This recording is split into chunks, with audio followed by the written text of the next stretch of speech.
mark an email as a spam? It's very easy. You log into your cpanel account, then you come to the spam filter,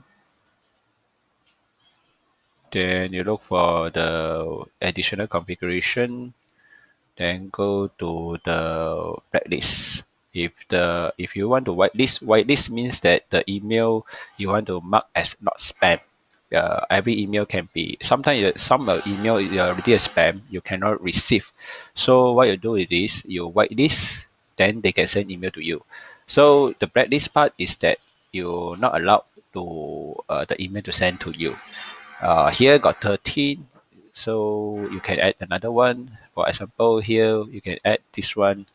For this, normally I will put one email address, domain name, also together with this. So means that whichever come from here, all will be marked as spam. Okay, that's all. Thank you.